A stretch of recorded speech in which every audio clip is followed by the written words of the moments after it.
The morning of Miss Eleanor Hartley's wedding dawned in a blaze of unforgiving gold, the kind of light that illuminated every crack in the ancient stone of St. George, every hushed whisper that slithered through the pews like serpents in silk. She stood in the vestibule, her fingers numb around a bouquet of forced white roses. Their cloying sent a mockery of the promise they were meant to represent. Her gown, a confection of Brussels lace and seed pearls, felt less like a garment and more like a shroud. Lord Cecil Ashworth, her betrothed, was not at the altar. The murmurs sharpened into distinct, pitiable words. Left her, gone to Gretna Green with an actress. The Duke is here. The final phrase sent a tremor through the assembled ton that was not entirely born of scandal. It was a visceral reaction to power. She turned, her movements slow and deliberate, a lifetime of training the only thing keeping her spine erect. The great doors of the church had opened again, and the figure that filled them did not belong to her vanished groom. It was Alexander Ashworth, the Duke of Rivenhall, Cecil's elder brother. He was a study in controlled shadows, his black superfine coat and intricately tied cravat a stark contrast to the festive air that had already begun to curdle. His gaze was a blade that swept the congregation, cutting through the whispers, silencing the pity. When it landed on her, it was not soft, it was assessing. He did not speak to the clergyman. He walked down the nave with the measured tread of a man who had never needed to hurry because the world waited for him. The air he displaced was heavy with the scent of leather, starch, and a faint, clean note of wood smoke. He stopped a precise 3 feet from her. "Miss Hartley." His voice was low, a sound that seemed to emanate from the very floorboards. "It appears you have been inconvenienced." Inconvenienced. The word was so profoundly inadequate it was almost laughable. Her world, her future, the fragile shield her impending marriage provided for her ailing father and their failing estate, had just shattered at her feet. And this man, this cold, distant duke, was calling it an inconvenience. "Your Grace," she managed, her voice barely a whisper, yet it did not tremble. She would not give him, or the vultures behind him, the satisfaction of her tears. "My brother," he continued, his expression unreadable, "has proven himself to be a fool of the highest order." He looked at the empty altar, then back at her. His eyes were the gray of a winter sea and just as fathomless. "He has left a debt to be settled and a contract to be honored." A new wave of murmurs rose, but Alexander Ashworth did not seem to hear them. He took her hand. His touch was shockingly warm, his grip firm, an anchor in the pitching deck of her reality. "The vows you were prepared to make," he said, his voice pitched for her alone, a private world within the public spectacle. "You will make them now, to me." Eleanor's breath caught. "Your Grace, that is, you cannot be serious." Marriage to him. The Duke of Rivenhall was a man of immense wealth, legendary power, and a reputation for emotions as frozen as his estate's famous winter gardens. He was nothing like his charming, careless brother. "I am rarely anything but serious, Miss Hartley," he replied, his gaze never leaving hers. "You are not in a position to be fastidious. Your family is not in a position to be fastidious. I am offering you a solution, not a courtship." He paused, his thumb brushing lightly, almost imperceptibly, over her knuckles. "Unless you prefer the very public, very permanent ruin that awaits you outside those doors." Her father's pale, worried face swam in her vision from the front pew. The creditors, the whispers, the looks of pity that would follow her into spinsterhood. She had been raised to be a duchess. She had simply expected it would be by a different brother. The shame of being abandoned warred with the stark terror of destitution. Eleanor looked up into the Duke's stern face and saw no affection, no warmth. But she saw certainty, and after the morning she had endured, certainty was a potent intoxicant. The ceremony was a blur. The bishop's voice was a drone beneath the roaring of blood in her ears. Her "I will" tasted of ash and sheer, desperate will. When the cool band of gold, far heavier and more ornate than the one Cecil had given her, slid onto her finger, it felt like a manacle. As the organ thundered and the register was signed, the Duke turned to her. They were now man and wife. The church was watching, a tableau of shock and intrigue. He leaned in, not for a kiss, but to speak, his lips a hair's breadth from her ear. The warmth of his breath was a shock against her chilled skin. "The spectacle is over, Duchess," he murmured, his tone devoid of tenderness, yet laced with a strange, possessive weight. "Let us not give them another performance. You will find that my brother's loss is my acquisition." He took her arm, his grip unyielding, and led her down the aisle, not as a bride but as a conquered territory claimed by a new sovereign. Eleanor did not look back. She was not sure she had a past worth seeing. But as she stepped into the blinding daylight, the Duke's shadow fell over her, vast and impenetrable. She had married a stranger, a cold, powerful stranger.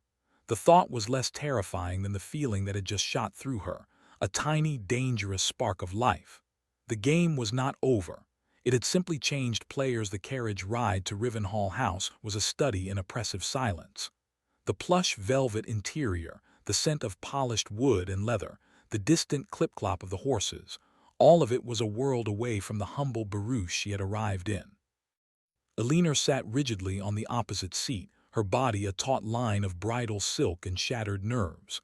Alexander Ashworth, her husband of less than an hour, occupied the space across from her with the relaxed stillness of a predator at rest. He did not look at her. He stared out the window, his profile carved from granite, giving her nothing.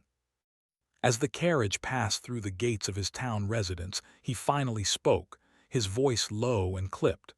"You will have your own chambers. We will appear together at the necessary functions. Within these walls my life is my own, and yours shall be yours." It was not an offer, it was a decree. The terms of her captivity, delivered with the cold precision of a business contract. Eleanor nodded, finding her voice. "I understand, Your Grace." "Alexander," he corrected, his gaze still fixed on the passing streets. "You will call me Alexander. You are my Duchess. There are appearances to be maintained." The house itself was a monument to his power. It was vast, elegant, and as welcoming as a mausoleum. Servants materialized to take her cloak, their eyes downcast, their faces carefully blank. The housekeeper, a severe woman named Mrs. Finch, led her to a suite of rooms that, while breathtakingly opulent, felt utterly sterile. No personal effects, no warm colors, just the muted tones of extraordinary wealth. A staff of maids descended upon her, their efficient hands unlacing, unpinning, and bathing her as if she were a fragile artifact. Later, dressed in a gown of deep sapphire silk that she had not chosen, Eleanor stood before the fire in her room, the weight of the day pressing down on her. She was married to a duke, a man who had publicly claimed her and privately discarded her in the same breath. A knock at the door made her jump. It was a footman bearing a sealed note on a silver tray. The handwriting was bold and masculine. The Duke. Her heart hammered as she broke the seal. "Join me for dinner, 9 o'clock, the small dining room."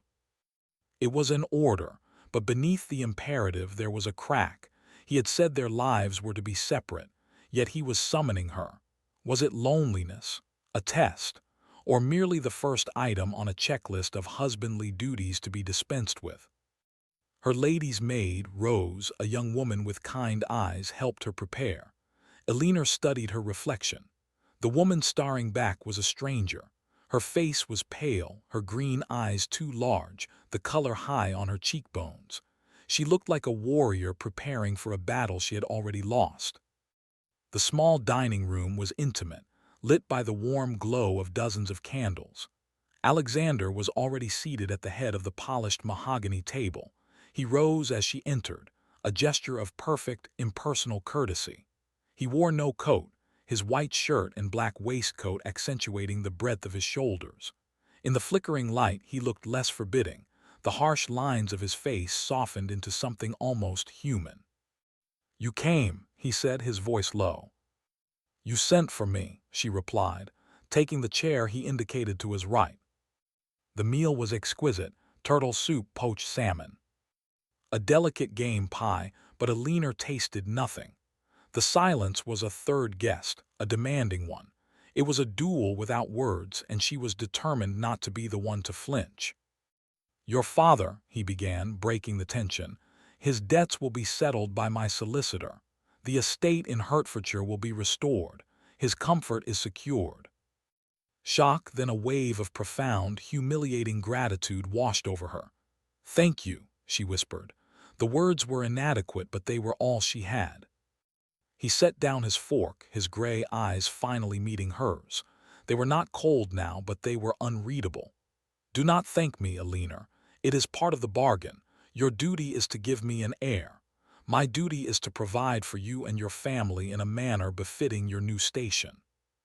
There it was, the stark, unvarnished truth of her position. She was not a wife. She was an investment in his dynasty, the spark of hope she had felt in the church guttered. "And if I fail in this duty?" she asked, her voice stronger than she felt. His jaw tightened.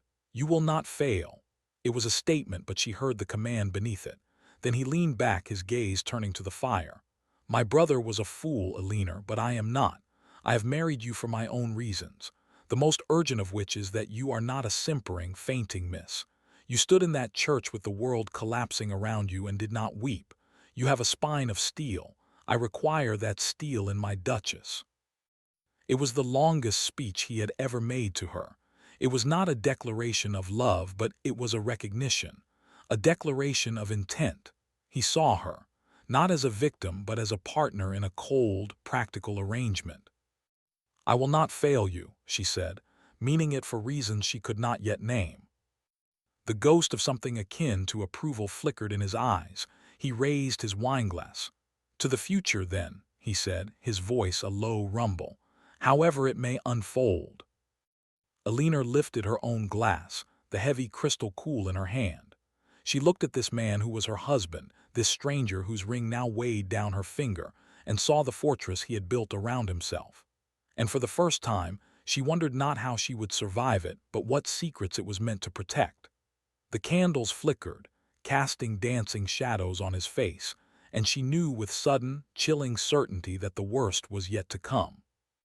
The first month of her marriage was a performance worthy of Drury Lane.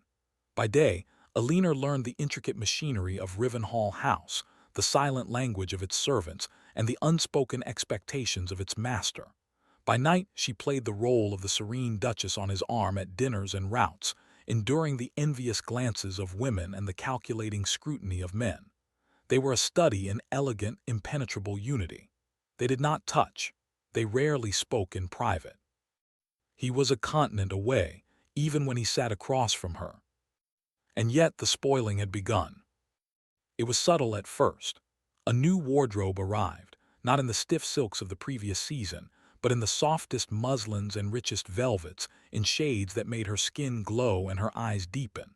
The modiste whispered, "His Grace's specific instructions, madam." Then came the jewels. A parure of emeralds, the stones the exact color of a rare moss she had admired aloud on a walk in the gardens. A diamond necklace so breathtaking it drew a collective gasp when she wore it to the opera. "You honor me too much, Alexander," she said one evening, the emeralds cold against her throat. He had looked up from his paper, his expression unreadable. "It is not about honor, Eleanor. My duchess will not be seen in anything less than the best. It reflects upon the family name." The words were a shield, but the gesture behind them. It was a persistent, confusing pressure. He was never tender, yet he anticipated every need. When she developed a cough after a rainy walk, a physician arrived before she had even finished her tea. When she mentioned a fondness for a particular sonata, a harpist was engaged to play it during dinner. The servants treated her with a deference that bordered on awe, their eyes lighting up when they spoke of His Grace's orders. Was this what he meant by spoiling? A suffocating cage built of diamonds and silk, designed to distract her from the fact that her husband remained a stranger. Her loneliness was a hollow ache, an emptiness that grew each night as she returned to her cold bed. The turning point came on a night of violent storm. Rain lashed the windows of Rivenhall House, and the wind howled down the chimneys like a grieving spirit. Eleanor, unable to sleep, had sought refuge in the library. She was curled in a leather armchair by the dying fire, a book of poetry open on her lap, when the door opened. He was soaked to the skin. His greatcoat was a dripping mess, his dark hair plastered to his forehead, and his face was pale beneath the stubble that shadowed his jaw. He looked nothing like the immaculate Duke. He looked haunted. He stopped dead when he saw her. For a long moment, neither of them spoke.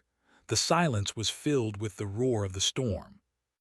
"I did not expect to find you here," he said, his voice rough. "I could not sleep," she replied, closing the book. "The storm." He gave a short, harsh nod. "It is a violent one." He walked to a sideboard and poured himself a generous measure of brandy. His hand, she saw, was trembling. He drank it in one swallow. "Alexander, what is it?" she asked, rising to her feet. He turned, and in the flash of lightning that illuminated the room, she saw the raw vulnerability in his eyes. The fortress walls had crumbled. "It is nothing," he said, the old coldness trying to reassert itself. "You are lying," she said softly, taking a step towards him. "You are shaking." He let out a breath that was almost a laugh, but there was no humor in it. "Do not mistake my weakness for a desire for your counsel, Eleanor." The words were sharp, but there was a plea beneath them.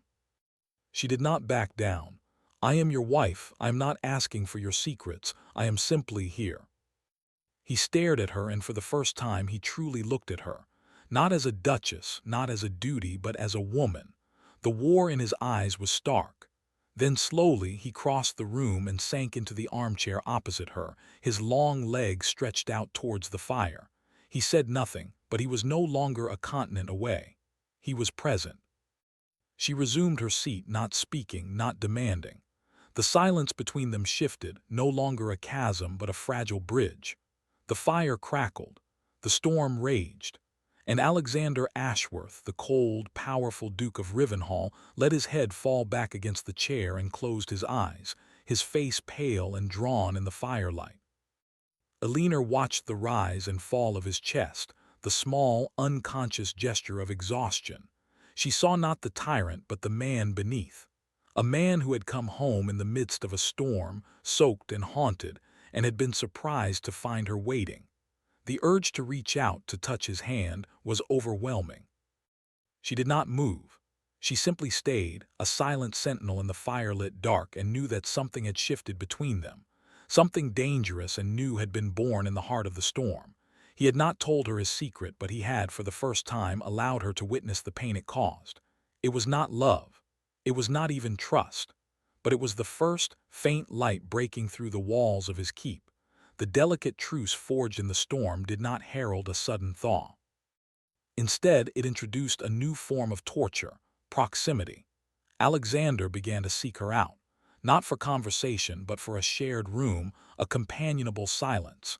He would read his ledgers in the library while she worked on her embroidery. He would take his morning coffee in the conservatory where she tended to the exotic ferns. Their world contracted, the air between them humming with an unspoken tension. The Tun, ever watchful, began to whisper, not of distance now, but of intensity. "The Duke is utterly besotted," they said. "He cannot bear to have her out of his sight."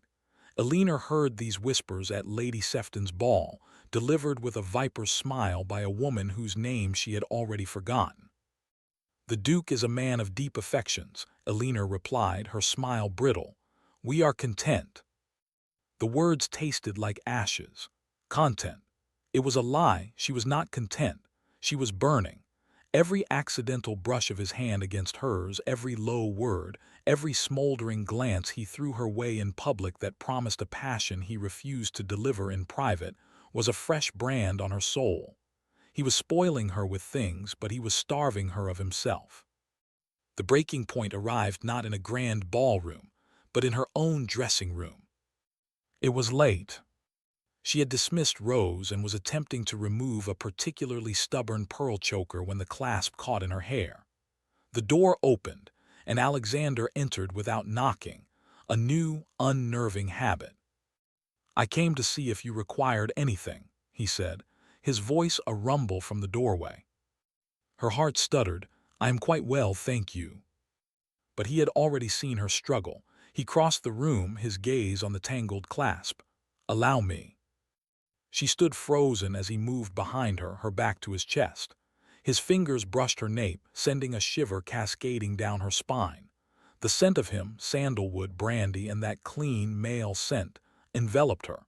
He worked the clasp free with an unexpected gentleness, the necklace slipping into his hand. He held it up, the pearls luminous in the candlelight. "A gift from my mother," he said, his voice low. "She loved pearls." It was the first personal detail he had ever volunteered. Eleanor turned, and they were suddenly very close, too close. The heat from his body was a palpable force.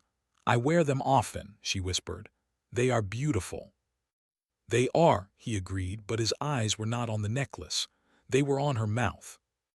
The air crackled. The unspoken desire that had been building for weeks was a living, breathing thing in the space between them. He reached out, his thumb tracing the curve of her jaw with a slowness that stole her breath. His eyes were dark, not with cold but with a fire she had only glimpsed before. "Eleanor," he breathed her name, and it sounded like a prayer and a curse. He lowered his head, his lips a whisper away from hers. She could feel the promise, the heat, the absolute inevitability of it. Her eyes fluttered shut, and she leaned in, surrendering to the pull. The kiss never came. She heard a sharp, shuddering breath. When she opened her eyes, he had stepped back, his hands clenched into fists at his sides. The shutters had slammed down over his features, erasing every trace of the fire. He was the Duke again, cold and remote. "Forgive me," he said, his voice clipped. "That was improper." He set the necklace down on the vanity as if it had burned him. "Good night, Eleanor." He was gone before she could speak, leaving her reeling, her lips still parted, her body aching for a touch that had been so close. The rejection was a physical blow, a public display of devotion, a private moment of unbearable intimacy, and then nothing. He was spoiling her with his nearness and punishing her with his withdrawal. She stared at her reflection, seeing not a desired wife, but a denied one. The question that hammered in her chest was no longer, "Who is this man?" but "Why does he torment me?" The cold, powerful Duke was not just haunted, he was terrified. And she was beginning to fear that his fear was not of her, but of the very feeling she was desperate to give him the morning after his retreat. Eleanor woke with a cold, steely resolve. She would no longer be a passive recipient of his bewildering behavior. If he was going to build a wall between them, she would find the door. Her investigation began in the least likely of places, the household accounts. She had always been good with numbers. It was a skill her father had encouraged, a quiet rebellion against the notion that a lady's mind should only be filled with music and needlework. And as the new Duchess, it was her right to review the estate ledgers. She told Mrs. Finch it was a matter of efficiency. The housekeeper, though clearly surprised, had no choice but to comply.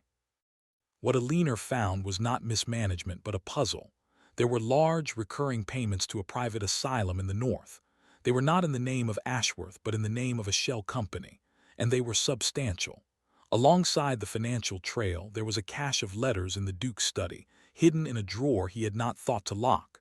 The handwriting was cramped and frantic, the paper old and yellowed.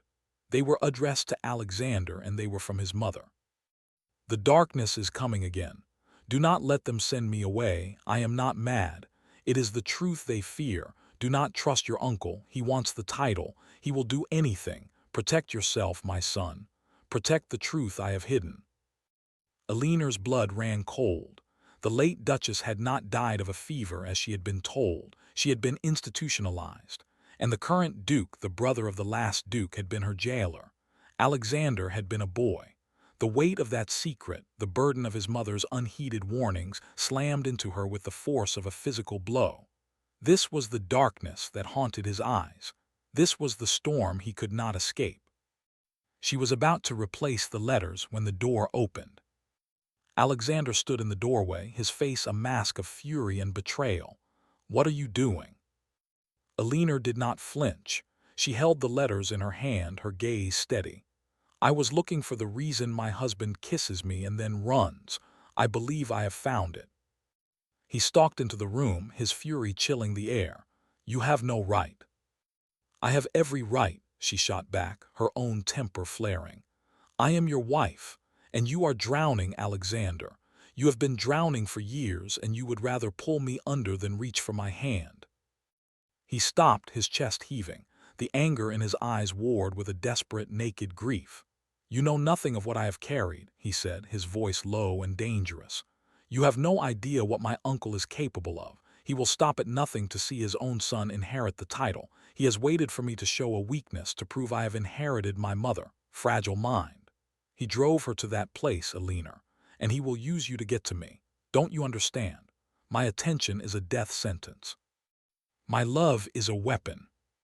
The confession hung in the air, raw and horrifying. It was not coldness that kept him away. It was a desperate, twisted form of protection. He was not spoiling her with jewels to control her. He was building a glittering cage to keep the wolves at bay. He was afraid that his love would be the very thing that destroyed her. Eleanor closed the distance between them. She did not stop until she was an inch from his rigid form. "Then let us be dangerous together," she whispered. "I did not marry a coward, Alexander. I married a man who commanded a church into silence, a man who claimed me as his own in front of the entire world. I am not a weakness to be hidden. I am the steel you said you required." She reached out and took his hand. His fingers were cold and unyielding. "Your mother tried to tell you the truth. She was silenced for it, but I am not her, and you are not your uncle's pawn. You are the Duke of Rivenhall." He looked at her, and for the first time she saw him without his defenses. He was not the cold, powerful Duke, nor the haunted man of the storm. He was just Alexander, a boy who had lost his mother, a man who had spent a lifetime building walls so high he had forgotten how to let anyone in. The battle in his eyes was a war of fear against a desperate, yearning hope. His hand turned in hers, his fingers intertwining with a crushing grip. He pulled her to him, his free hand tangling in her hair, tilting her face up. This time there was no hesitation. This time when his lips met hers, it was not a whisper. It was a claiming. It was a release. It was the sound of a dam breaking after years of holding back the flood. He kissed her as if she were his salvation, and she answered with a hunger that matched his own. The letters fluttered to the floor, forgotten. The war was not over, but the first great battle had been won. The weeks that followed were a revelation. In public, Alexander was his usual commanding self, a bulwark of aristocratic power. But in private, he was transforming. The cold, impenetrable man she had married was replaced by someone who sought her warmth like a man starved of sun. He would hold her hand while he read, the simple gesture making her heart swell. He would seek her opinion on estate matters, his gray eyes listening with an intensity that made her feel seen. The spoiling continued, but its nature had changed. It was no longer about gowns and jewels. It was a small, rare volume of poetry he found at a bookseller's stall. It was the new conservatory he had commissioned for her ferns, designed to capture the perfect amount of light. It was the way he looked at her across a crowded room, a silent, smoldering communication that was only for them. Their nights were no longer spent in separate chambers. The passion they had unlocked was a consuming fire, a language of touch and sigh that left them both breathless and newly found. In the quiet aftermath, she would lie in his arms, her head on his chest, and he would talk. Not about his feelings. He was still not a man of easy emotion. But about his day, his worries, the petty squabbles of the House of Lords. It was the intimacy of the mundane, and she cherished it more than any diamond. The threat of his uncle, however, was a shadow that never fully retreated.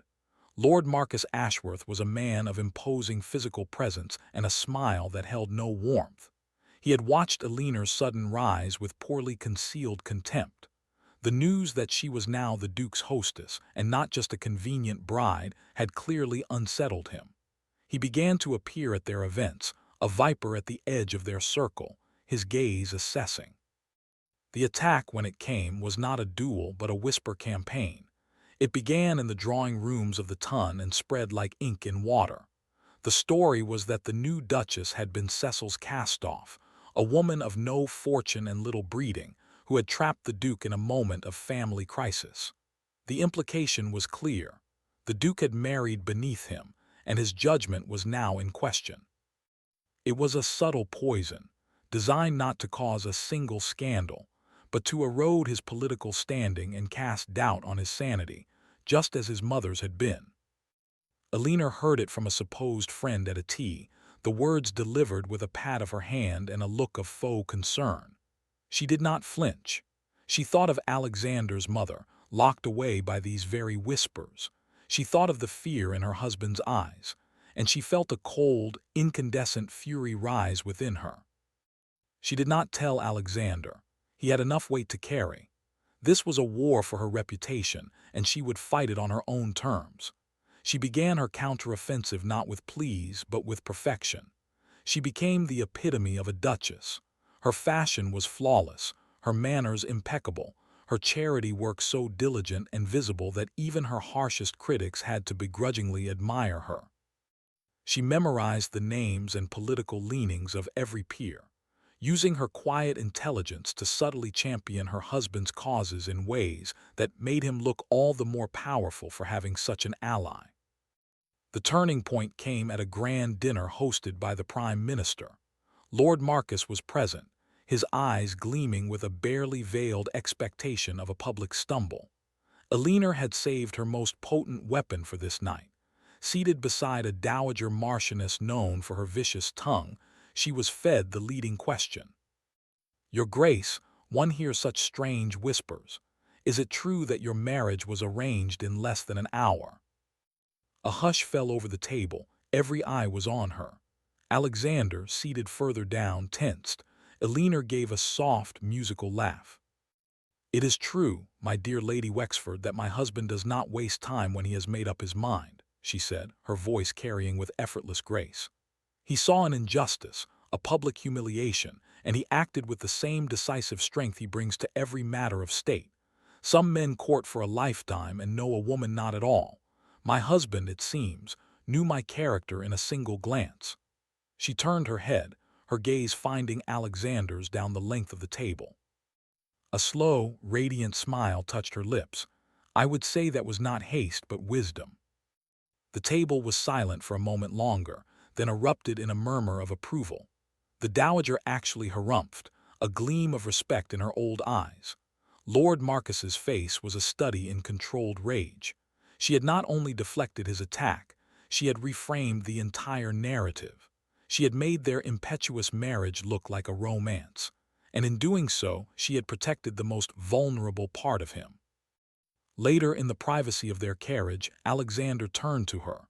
The pride in his eyes was a tangible thing, a light that chased away the last of the shadows. "You were extraordinary," he said, his voice rough with emotion. She smiled. "I'm a quick study. I learned from the most commanding man in England." He pulled her close, his kiss a silent oath of gratitude and awe. "You did not have to fight for me," he whispered against her lips. "Yes," she said, her voice soft but certain. "I did, because you are worth fighting for." In that moment, Eleanor understood the true meaning of their arrangement. It was not a business contract. It was an alliance. She was not just his duchess, she was his shield. And he, in ways she was only beginning to understand, was becoming her home. The autumn had turned to winter, and the Rivenhall estate in the countryside was a wonderland of frost and bare, elegant trees. Eleanor stood by the window of the morning room, her hand resting on the gentle swell of her stomach. The news was still a secret, a precious jewel she held close, but she was waiting for the perfect moment to share it with her husband. The moment came sooner than she expected. The front bell rang, and a commotion echoed through the hall, a voice she had not heard since that terrible morning at St. George's, loud, charming, and utterly oblivious. Cecil Ashworth had returned from exile. He stood in the grand foyer, looking travel-worn and far less polished than the brother he had betrayed. Alexander was already there, his posture rigid, his face a mask of icy civility. The air crackled with a different kind of storm now. "Brother," Cecil said, spreading his hands in a gesture of feigned innocence, "I have come to make amends." Your very presence is an insult, Alexander replied, his voice low and laced with a quiet, deadly authority. You forsook your family, your name, and the woman who was to be your wife. You have no place here. Cecil's eyes flickered to Eleanor, who had descended the stairs. He gave her a look of practiced contrition, but there was a glint of calculation beneath it. I see you have done well for yourself, Nell, he said, using the old, intimate name as a weapon. But I have heard whispers, whispers that you married him for his money and his title, that you are nothing but a pretty decoration. Eleanor felt Alexander tense beside her, but she was not that trembling bride anymore. She was a duchess. She was a wife. She was a woman who had fought for her place. You are mistaken, Cecil, she said, her voice steady and ringing in the hall. I married him because I was abandoned by a boy, and I found in his place a man. She looked at Alexander, her love for him a palpable force in the room. A man who has never made me feel like anything less than his equal. A man who spoils me not with jewels alone, but with his trust, his respect, and his unwavering belief in my strength. She turned back to Cecil, her gaze now pitiless. You lost your chance to know me, and you lost the right to stand in his shadow. Cecil's charming facade cracked. He took a step forward, his hand reaching for her. Nell, be reasonable. We had an understanding. It was a mistake. The girl meant nothing. We could still. He never finished the sentence. Alexander moved with the speed of a striking viper, placing himself between them. His hand shot out, grabbing Cecil by the lapels of his coat, his fury a cold, terrifying thing that filled the vast hall. Touch her, he said, his voice a dangerous whisper, and I will forget you are my blood. You will leave this house. You will leave England. You will never speak her name again. Your allowance is cut off. Your legacy is forfeit. You are nothing. Cecil paled, his bravado crumbling in the face of his brother's absolute power. For the first time, he seemed to understand the gravity of what he had thrown away. Alexander released him with a shove that sent him stumbling back. Cecil looked at them, at the united front they presented, the cold Duke and his fierce Duchess, and for a moment a flicker of genuine regret crossed his features. Then it was gone, replaced by a bitter, defeated slouch. You always did want what was mine, Cecil muttered, turning to leave. She was never yours, Alexander said, his voice following him out the door. She was always meant to be mine. The door slammed shut, and a profound silence descended. Eleanor let out a breath she didn't know she had been holding. The final ghost from her past had been vanquished. She turned to Alexander, who was still radiating a formidable energy. He came to her, his hands cupping her face, his gray eyes searching hers. Are you all right? She smiled, her heart so full it ached. I have never been better. She placed her hand over his, bringing it down to rest on her stomach. And I have news that will make it even more so. His eyes dropped to their joined hands, then to her face. The understanding dawned slowly, his expression shifting from confusion to shock, to a dawning, incandescent joy. The cold, powerful Duke of Rivenhall, the man who had never learned to smile, looked at his wife with an expression of such unguarded, breathtaking tenderness that it stole the breath from her lungs. An heir, he whispered, his voice breaking on the word. Your heir, she confirmed, her own voice trembling. Our child. He pulled her into his arms, crushing her to his chest. He held her as if she were the most precious thing in the universe, and in that moment she knew she was. He rained kisses on her hair, her forehead, her lips, each one a wordless testament to a love that had been forged in scandal and tempered by fire. You have given me everything, Eleanor, he murmured into her hair. You have given me peace. You have given me strength. You have given me a future I never dared to dream of. She leaned back, looking into his eyes. The ice was gone, melted away by the heat of her own love. She saw only him, her husband, her warrior, her home. And you, Alexander, she whispered, her voice thick with tears she was no longer afraid to shed, have given me a reason to believe. You did not just save me from ruin. You taught me how to fight, how to love. You never stopped spoiling me, not from the very first moment you claimed me in that church." He smiled, a real, brilliant smile that transformed his stern face into something achingly beautiful. "Then I have done my duty," he said, his voice a low, loving tease. "No," she said, smiling back. "You have done so much more." She kissed him then, a long, slow, deliberate kiss that was a promise of all the years to come, a promise of a love that was not arranged, but chosen, a love that had been abandoned at the altar only to be reborn in the arms of a man who was never meant to be her groom, but was, in every way that mattered, her destiny.